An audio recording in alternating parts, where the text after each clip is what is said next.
قل انی امرت، اب دیکھیے پھر وہ جو شروع کا مضمون تھا یہ اس صورت کا عمود ہے، کس طرح بار بار آئے گا اب.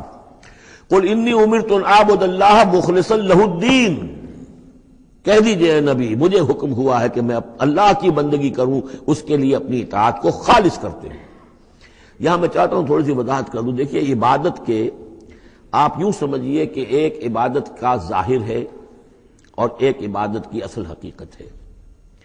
پھر یہ کہ ایک اس حقیقت میں بھی ایک روح ہے اور ایک اس کا جسد ہے، ایک اس کے رسومات ہیں. رسم کہتے ہیں کسی شے کی ظاہری شکل. عبادت کی رسم جس کو مراسم عبادت کہتے ہیں، یہ مراسم عبودیت کیا ہیں؟ جس کی آپ عبادت کرتے ہیں، اس کے سامنے جھکتے ہیں، اس کے سامنے ادب کے ساتھ کھڑے رہتے ہیں، اس کے کچھ حمد کے ترانے گاتے ہیں، اس کے سامنے سجدہ کرتے ہیں، ان کو ہم کہیں گے مراسم عبودیت. رسم کہتے ہیں کسی چیز کی ظاہری شکل. یہ حروف ہے اور یہ رسم جو ہے رسم الخط.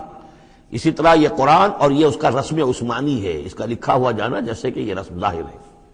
تو ایک تو یہ چیزیں ہیں عبادت جسے دنیا میں سمجھا جاتا ہے عبادت، یہ مراسم عبودیت ہے.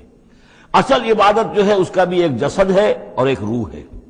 جسد کیا ہے؟ اطاعت، جس کی عبادت ہے کلی اطاعت، ہمہ اطاعت، ہمہ وقت اطاعت. غلامی، عبد کے معنی ہے غلام. چنانچہ یہ دو دفعہ ہم پڑھ چکے ہیں کہ فرعون نے کہا تھا بنی اسرائیل کے بارے میں قومہما لنا عابدون، یہ جو ہارون اور موسیٰ کی قوم ہے وہ تو ہماری غلام قوم ہے. اور ظاہر بات ہے وہ پرستش نہیں کرتے تھے، وہ قبطیوں کو پوجتے نہیں تھے، وہ ان کی نماز نہیں پڑھتے تھے، وہ ان کو سجدہ نہیں کرتے تھے معاذ اللہ. لیکن غلامی جو ہے اصل شے، اطاعت یہ تو اصل جسم ہے. اصل عبادت کا جو ہے جسم، جسد جو ہے وہ ہے اطاعت. لیکن جو چیز اس اطاعت کو غلامی سے آگے بڑھ کر عبادت بنا دیتی ہے وہ اس کی روح ہے، روح محبت. جس ہستی کی اطاعت محبت کے ساتھ کی جائے گی وہ عبادت ہو جائے گی. ایک جبرن اطاعت کی جا رہی ہے. اب جیسے کہ انگریز کی ہم اطاعت کرنے پر مجبور تھے، ہم اطاعت کر رہے تھے، عبادت نہیں کر رہے تھے لیکن اطاعت کر رہے تھے. لیکن کسی کی محبت کے جذبے سے سرشار ہو کر اطاعت کی جائے گی تو وہ عبادت بن جائے گی. تو اللہ کی عبادت کے لیے جو بھی ڈیفینیشن اس کی امام ابن تیمیہ اور حافظ ابن قیم استاد اور شاگرد دونوں کی ہے وہ یہ ہے کہ اس کے دو اجزاء ہیں. العبادت تجمع اصلین، غایت الحب مع غایت الذل والخضوع، کہ دو چیزوں کو جمع کرنے سے اللہ کی عبادت جو ہے وجود میں آتی ہے. حد درجے کی محبت اللہ کے ساتھ اور حد درجے میں اللہ کے سامنے اپنے آپ کو بچھا دینا، مطیع اور منقاد ہو جانا. اچھا یہ تو ہے اصل عبادت. لیکن اس کے لیے جو رسم ہے وہ کیا ہے؟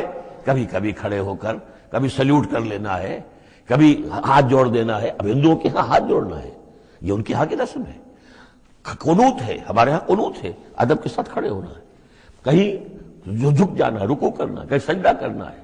حمد کے ترانے جو ہے پڑھ رہے ہیں، تسبیح کر رہے ہیں، یہ اس کی مراسم عبودیت ہے. عبادت اصل کیا ہے؟ اطاعت کلی، اللہ کی محبت سے سرشار ہو کر. تو اس صورت کا جو عمود ہے وہ یہ ہے کہ اللہ کی عبادت کرو، اس کے لیے اپنی اطاعت کو خالص کرتے ہوئے. اطاعت میں آپ نے کسی اور کو شامل کر دیا، انڈیپینڈنٹ آف ہم، اللہ کی اطاعت سے آزاد مستقل بذات اطاعت، یہ شرک ہے. اور وہ اطاعت اللہ کو قبول نہیں. وہ منہ پر دے مارے گا یہ مجھے 25% اطاعت نہیں چاہیے آپ کی، آپ لیجئے اپنے سر پاس رکھیے، مجھے تو چاہیے 100%. ادخلوا فی السلم کافہ. اور ہم سمجھتے ہیں کہ ہم 5-10% بھی ٹرخا لیں گے اللہ تعالیٰ کو تب بھی ہمیں جنت وہ دے ہی دے گا. یہی ہے اصل میں ہمارا جو سارے سوچ کا فطور ہے. یہ کل زندگی اور کل بندگی جو ہے اس کا تصور ذہنوں سے نکل چکا ہے. یہ تصور ہے جو اس صورت سے اب اس کی جڑ پڑ رہی ہے، اور یہ در حقیقت کلائمیکس کو پہنچے گا چوتھی صورت میں جا کر سورہ شورى میں، وہ ہم کل پڑھنی انشاءاللہ. تو دیکھیے پھر آ گیا قل انی امرت ان اعبد اللہ مخلصا لہ الدین، کہہ دیجئے مجھے تو حکم ہوا کہ میں اللہ کی بندگی کروں، اس کے لیے اپنی اطاعت کو خالص کرتے ہوئے. وامرت لان اکون اول المسلمین، اور مجھے حکم ہوا کہ سب سے پہلا مسلم، سب سے پہلا فرما بردار میں خود بنوں. یہ نہیں ہے کہ میں تمہیں فرما برداری کی دعوت دے رہا ہوں، خود جو ہے میں اللہ کی نافرمانی کروں، یہ نہیں. قل انی اخاف ان عصیت ربی عذاب یوم عظیم، کہہ دیجئے مجھے تو خود اندیشہ ہے اگر میں اپنے رب کی نافرمانی کروں تو ایک بڑے دن کا عذاب مجھے آ پکڑے گا. میں اپنے آپ کو مستثنیٰ نہیں سمجھتا، میں بھی بندہ ہوں. اگر میں معصیت کروں، اگر میں اپنے رب کی نافرمانی کروں، ظاہر بات ہے کہ یہ جو ہے اگر بہت بڑا اگر ہے، ظاہر اس کے حضور کا امکان نہیں حضور کے لیے، لیکن سمجھانے کے لیے ان لوگوں کو بتایا جا رہا ہے. قل اللہ اعبد مخلصا لہ دینی، پھر وہی حالانکہ دیکھیے ایک بات ہے کہ ایک ہی اسلوب کو بار بار تکرار سے لانا عام ہماری دنیا میں جو ہمارے نگارش کے اور جو بھی یعنی تصنیف و تعریف کے اصول ہیں اس کو عیب سمجھا جاتا ہے کہ یہ تو تصنیف و تعریف کا عیب ہے، ایک ہی اسلوب کو آپ تکرار میں لا رہے ہیں۔ یہ تو کمال اللہ کا ہے فصاحت و بلاغت کا کہ وہ لا رہا ہے اس کو بار بار، اور پھر کوئی بھاری نہیں گزرتا، بلکہ یہ کہ اس کے اندر اس کے اور حسن بڑھ رہا ہے۔ لیکن یہ کہ اس تکرار سے جو ایمفیسس ہے اس کو سمجھیے کہ یہ اسلوب بار بار کیوں آ رہا ہے۔ پہلی آیت یہ تھی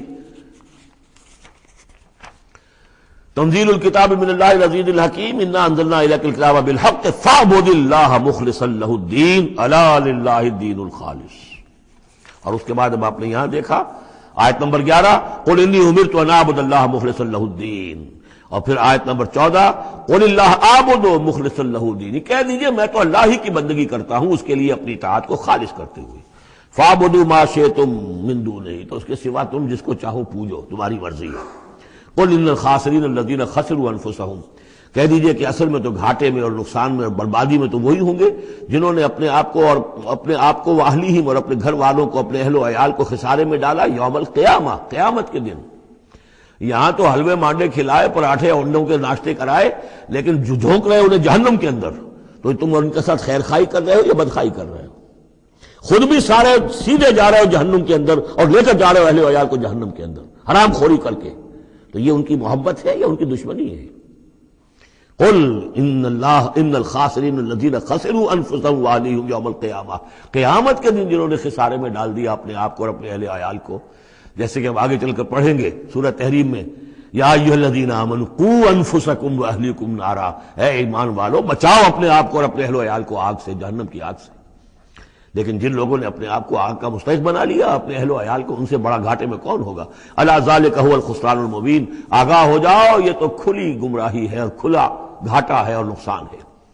لہم من فوقہم ظلل من النار، ان کے لیے ہوں گے ان کے اوپر سے بھی بادل ہوں گے، تہ بر تہ ظلل آگ کے، ومن تحتہم ظلل، اور ان کے نیچے بھی آگ کے بھبکے ہوں گے اور وہ بھی تہ پر تہ ہوں گے۔ ذالک یخوف اللہ بہ عبادہ، یہ ہے وہ شے کہ جس سے اللہ ڈرا رہا ہے اپنے بندوں کو۔